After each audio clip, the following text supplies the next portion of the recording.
All right. Hi, everybody. My name is Christa of Practical Astros. I'm here with my Astro buddy and fellow Western North Carolina inhabitant, Dede. Welcome, Dede. Thanks for joining the show. Thanks, Krista. Thanks for having me. Super excited to be here. We are doing the forecast for the week for Astera Sophia Kairos. We do Wednesday to Wednesday. It's honoring Mercury, Mercury Day to Mercury Day. And we're going to look at the transits happening from November 26th through the 3rd of December. Dede, you are an astrologer, but you contain multitudes. So do you want to share a little bit about you and your practice? And then we can jump into the week.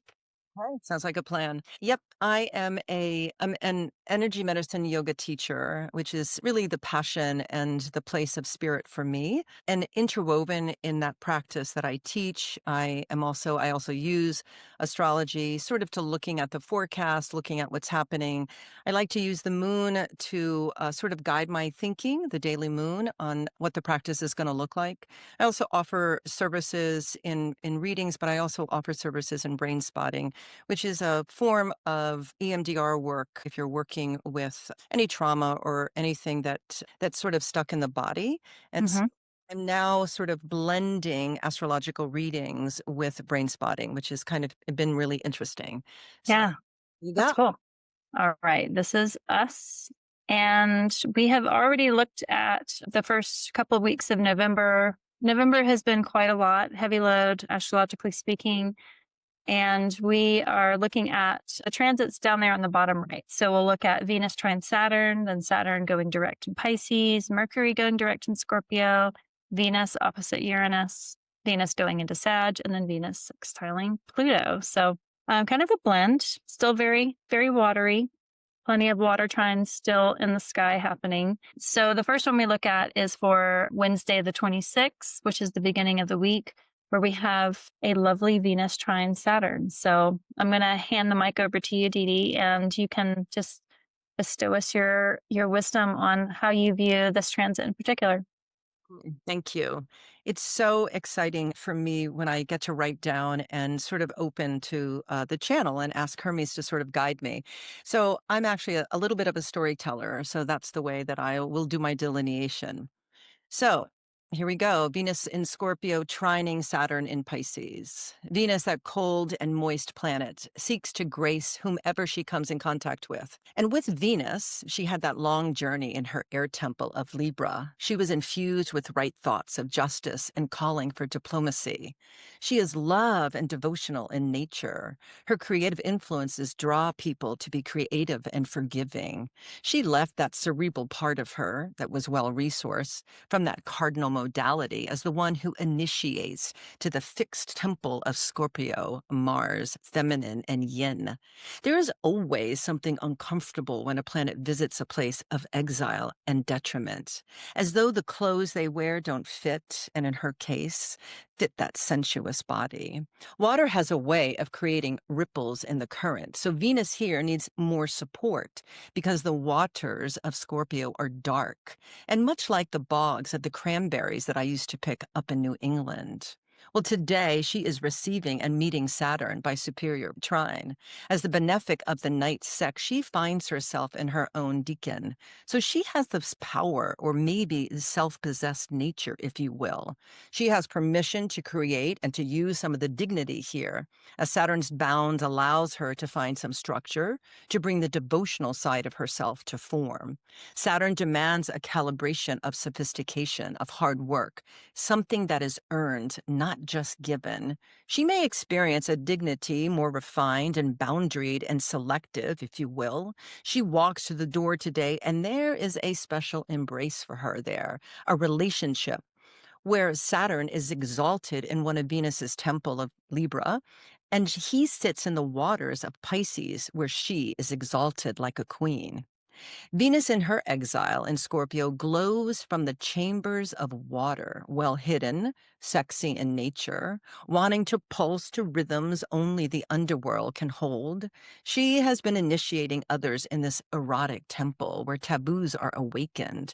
She squeezes those around her, charming them, seducing them quietly, and pulling them into the realm of darkness, demanding honesty.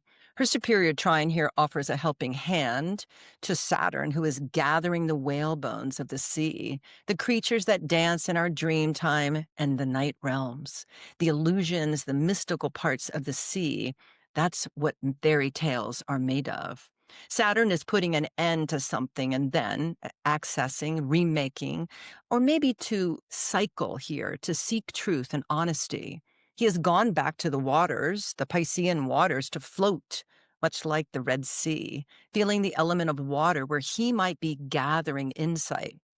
For water is flexible and strong and movable. The water signs are our dreamers with their deep insight and intuition.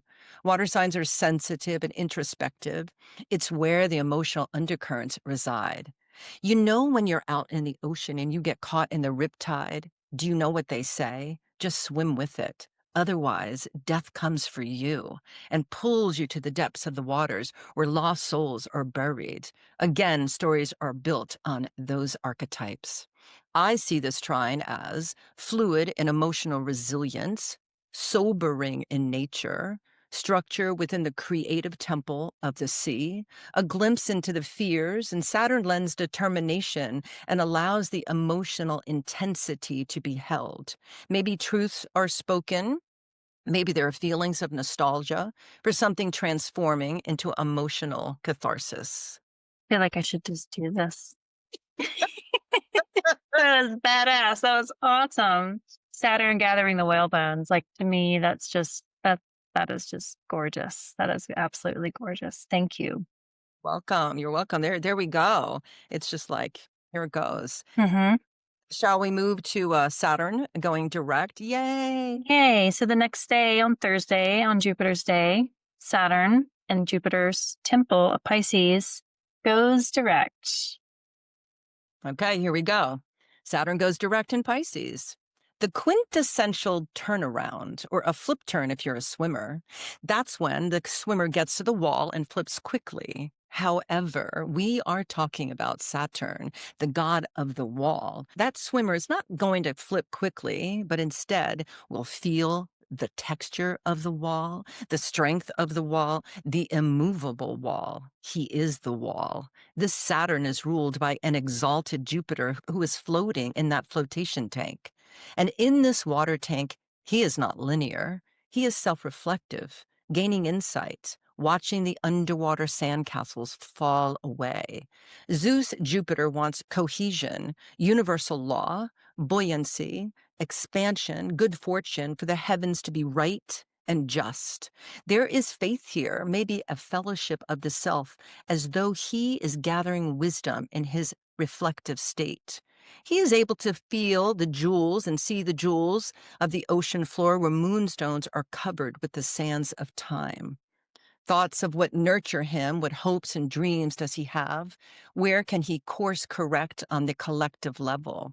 So Saturn going direct could be drawing on these things: an inner emotional wisdom, think emotional intelligence felt through the body, and determination, and asking, well, what am I ending? Saturn is rebuilding, slowing down, moving, but not too quickly, questioning what is inner security, maybe within the home, and can I trust that my host has opened the way for me, that the new architectural structure has rules and guardrails and stop signs.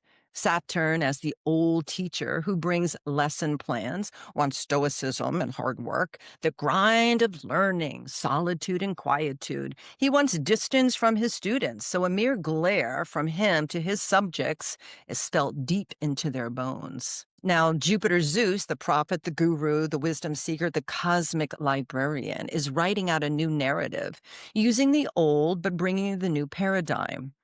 I wonder if Saturn has forged a new container for the mystic waters of Pisces. What does that look like? What does that look like? Indeed. It's the tweed. Right.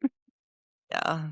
And now we're moving into Mercury direct. Another direct. We were talking beforehand. I was like, what is one of your favorite things to look forward to? And you brought just the idea of a planet moving direct so that we can have just some freshness, having gone through that, whatever planet is retrograding and slowing down, whatever reset is happening, it's just refreshing to see kind of the makeover, the new direction, the new skin, the new shedded skin from the snake year. And Saturn goes through a longer retrograde than Mercury does, but for both of them, I'm excited to have both of these going direct soon, Mhm. not soon enough.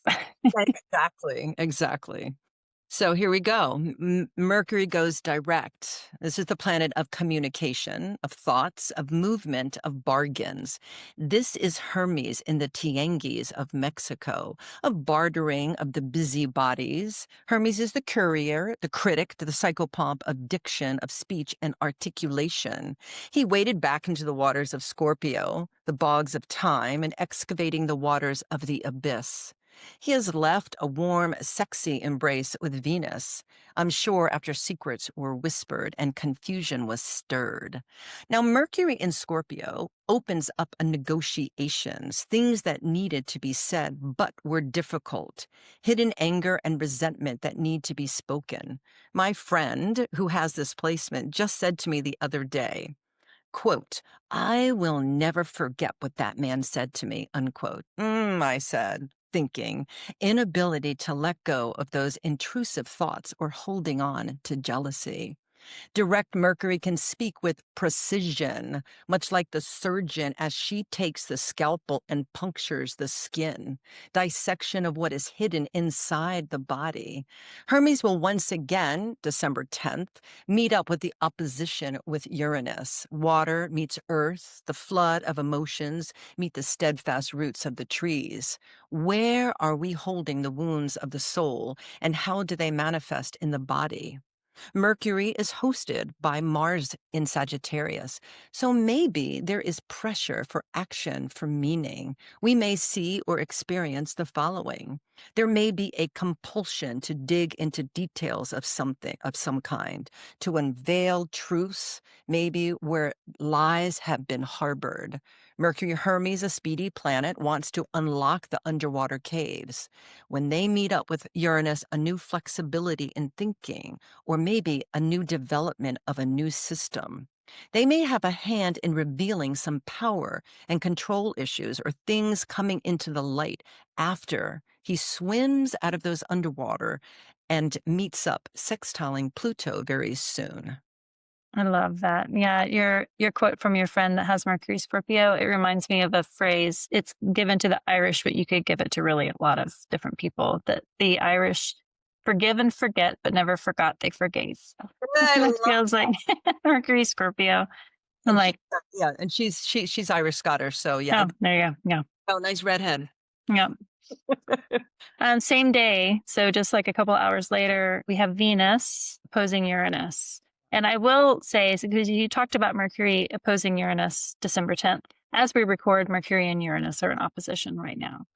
So we do have kind of that tinge of that. I love Mercury and Uranus touch points because it's these like, it is that scalpel, that burst of the bubble, that what is revealed inside, for better or worse. But in this situation, we have Venus and Scorpio at that anaretic degree opposing that retrograde Uranus in Venus's temple of Taurus. So, what words will you share about this transit? Okay, so this is Venus opposing Uranus, right? It's just a few hours later. So this is Venus's last twirl as a pole dancer. And as mentioned earlier, she does have decanic dignity. She gained some traction and aged like fine wine from her trine to Saturn. There is a vision of completion here, but she faces Prometheus, the liberator, the bringer of light, to illuminate desires of the body. He sits in Venus's feminine yin sign, where he too is self-analyzing, like an agitator in the Earth's realms. Uranus announces something. He could be cramping in physical body, or he could also be cramping the Earth herself. The earth gives and she supports and she digests the hubris from humankind, composting the leaves and sorting through the carnage. There is tension where, again, Venus is tasking with leveling up. Where has she folded in the wisdom and lessons from Saturn? In her own decan, she may say, I know what I want. She knows beauty and devotion must be rooted because she is queen to the open fields and soft moss that grows in her earth temple of Taurus. She brings stability to that place, but today she feels the tension and change is coming. I think she is being infused to that archetypal pattern. Our archetypal patterns are seen and felt.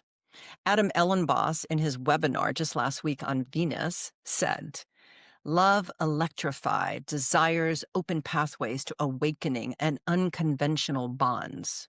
This is still an exiled Venus with decanic dignity. This could look like sudden changes within relationships, changing the priorities of self versus others, a need to release the ways that she expresses love, which causes sorrow for her or others, letting go of overindulgence, of feeling not good enough.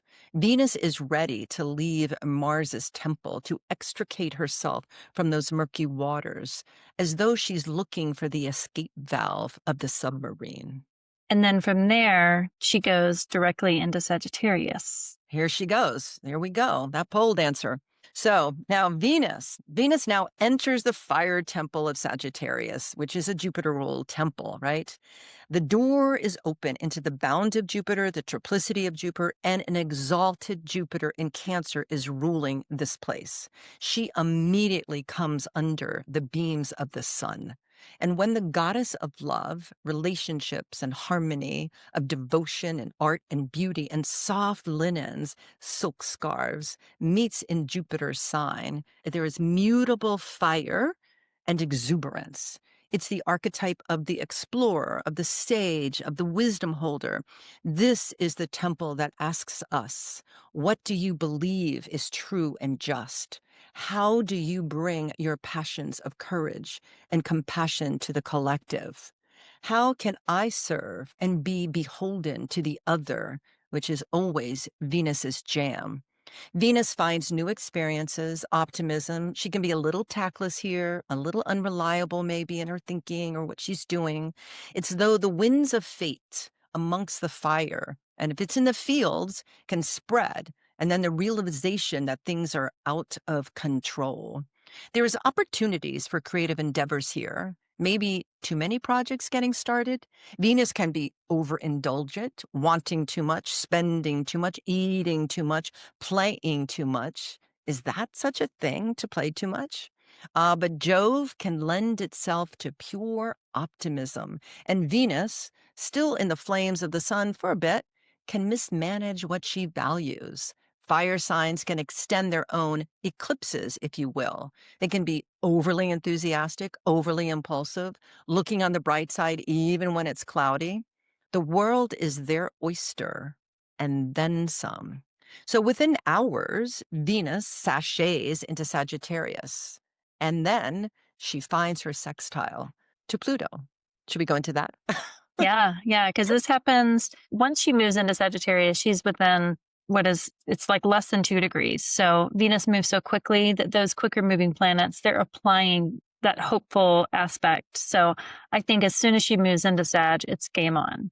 And I think that connection to Pluto does inform that same like exuberance and enthusiasm and hope. And I love Venus Pluto contact. So I'm excited to hear what you've written about it.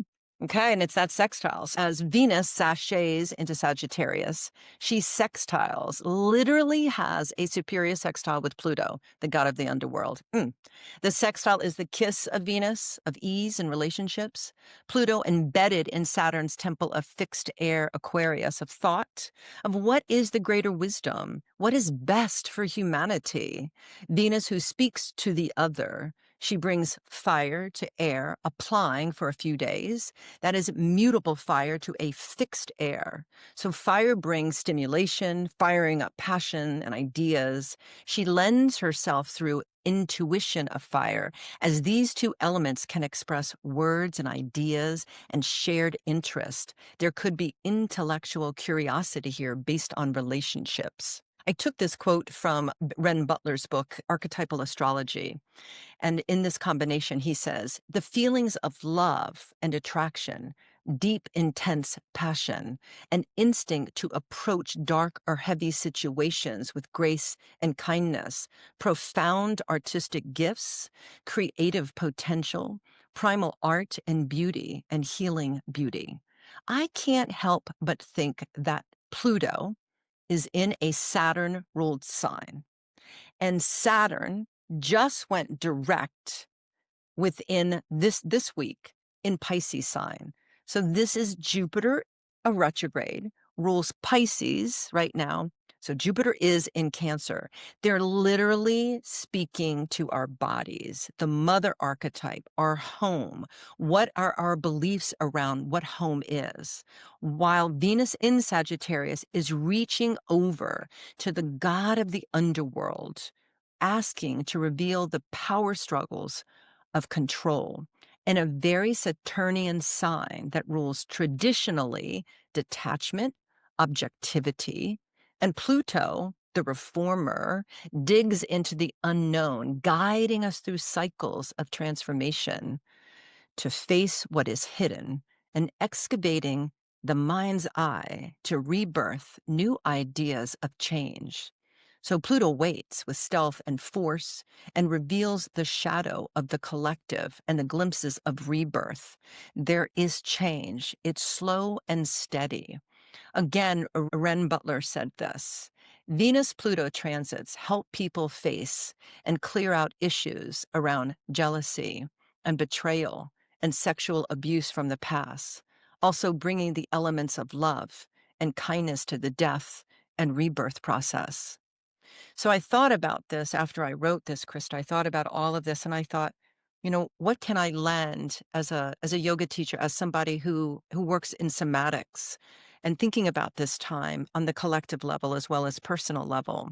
And I thought about these things. So I just wanted to list a few things that are really important to me. And I'd Sure. like so to honor our traditions, to have a devotional practice, to embrace new paradigms, to ask questions and listen deeply, to seek rest and hydrate often, to move your body, to tap and shake out the nervous system every day, to focus on sleep hygiene, to do hard things, to cry, to pray, to sing and dance.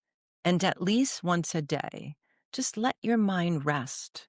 No scrolling, no doing, just rest. That's like a 2026 goal list, honestly. Right.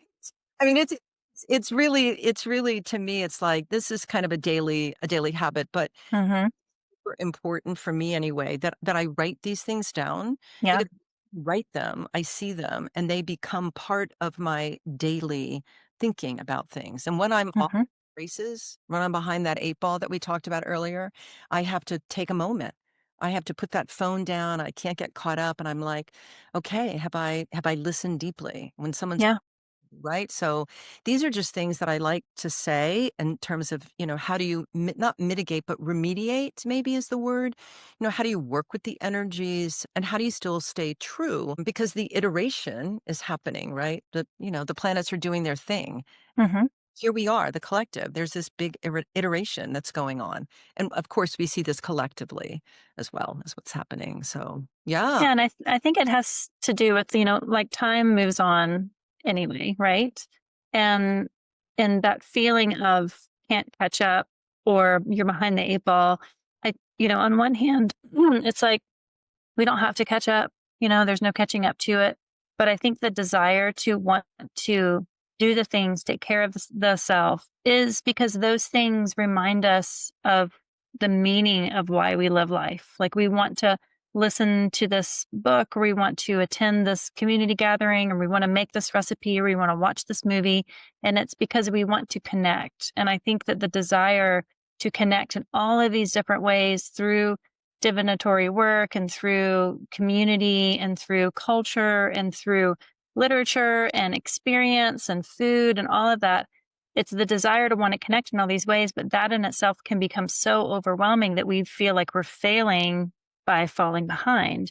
And just having, writing it down, seeing it written down, saying it out loud, it, like, to me, it's like a way just to kind of get you back on literally the tracks of the momentum that you create. And I think a good tip is like just every day, like turning the mind off, Yes. going for a walk without any sort of device where no one can contact you for like 30 minutes. You're not listening to a podcast, you're listening to the birds, or you're listening to traffic as you walk. It's just a way to give yourself that yin time because we fill it up so much. We're not human beings, we're human doings. We're just always doing something instead of just being in our bodies. So you heard it from your yoga teacher, Dede Boyd. Like, can you go through that list again? Because I feel like it's good for us just to have that repetition of hearing it. And if it's such a great capsule of self-care and also engagement for this week. So honor traditions, have a devotional practice, embrace new paradigms, ask questions, and listen deeply. Seek rest and hydrate often. Move your body. Tap and shake out the nervous system every day. Focus on sleep hygiene. Do hard things. Cry and pray and sing and dance. And at least once a day, let your mind rest. No scrolling, no doing, just rest. Yeah. Amen. Amen, sister. Amen, sister. All Here right, I'm going to open this up here. Can you see the screen? I can. So this is on Dede's website. I'll let you share a little bit about what you do, but your website is celestialflows.com. I'll put it in the show notes as well. This is Dede here. You've got services, you've got your about page and contact. Can you talk a little bit about like the services that you offer people and how they can get in touch with you? So I've been studying astrology now for almost 4 years professionally with Adam Ellenboss and many other teachers, particularly Adam and some other teachers that I work with, Michelle from Michelle's Midheaven, and of course connecting with Christa and Sonia and the women on this particular group here. So I do readings. You can click on that. You can see what I offer. The other thing that is really passionate, this is really speaks to me. This is really where my heart is, not that astrology isn't because it's part of it, but I am an energy medicine yoga teacher. And I've been a yoga teacher for way over since I was 19. So that's a lot of years. Okay. I don't even want to tell you how many years that was because I can't do the math. But I recently, probably in the last 15 years, started to practice something called energy medicine yoga, which incorporates Donna Eden's work. And Lauren Walker wrote a book about that and started to incorporate yoga with energy medicine. And that's what I teach now. And I've morphed it into a way that works for me and speaks to me. And brain spotting is something that I'm super passionate about as a therapist. I used to be a therapist many moons ago, and after I retired, it is a way to access parts of the brain that are connected to body parts that are a little bit stuck. Some people understand when I explain it's an EMDR version, although it's a standing alone practice. Now what I'm doing is I'm using, when I look in an astrological chart, I'm talking to the native. I look at some places that they're asking me about, are they stuck here? And then I'll do some brain spotting on that. I also do, I teach whoever I'm with, I teach them techniques of calming the nervous system because this is really a somatic practice as well. And so that's who I am. You can go and you can look at my services and there it is. Hello. There's you. So celestialflows.com is the website. And I'll stop the share here. And just thanks so much for joining to doing this weekly. I'm just so honored to have your beautiful poetry and insight and just general overall loveliness. Like, I love you so deeply. I think you're an amazing human, and I'm so lucky to know you in real life and in the internet. And yeah, just thanks for joining the channel. Thanks for everybody for listening, and we will see you next week. Christa, so many blessings to you and to everybody. Yeah, so many blessings.